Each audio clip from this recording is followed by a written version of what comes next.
Supplementi tal-ikel huma prodotti li fihom insibu sorsi konċentrat ta' nutrijenti jew sustanzi oħra.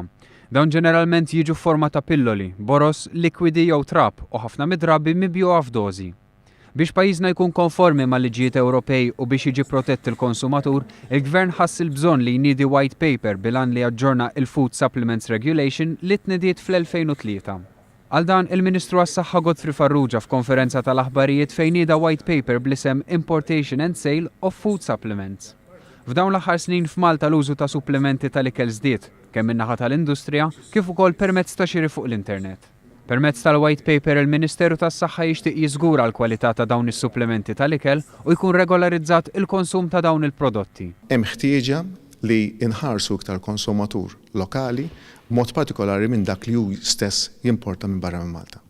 Hemm bżonn inħarsu lejn dan l-aspett mill-qiegħ, naraw kif inħarsu l-konsumatur li jkollu a good quality product, nagħtuh xorta dritt tal-għażla. Fost il-proposti f'dan id-dokument hemm li jitwaqqaf sit apposta fuq l-internet fejn min jixtri xi supplement online għal użu personali ikun jista' jafżal ir-regolatur. B'hekk jiġi żgurat li l-prodott ikun ta' kwalità tajba u li hu tajjeb għal persuna skont il-parir tat-tabib.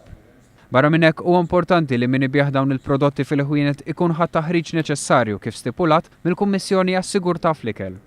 Il-proċess ta' konsultazzjoni mal-pubbliku u l-partijiet interessati dwar il-proposti fih dan din il-white paper jiftaħ fit-2 ta' Diċembru u jintemm fi 17 ta' Jannar.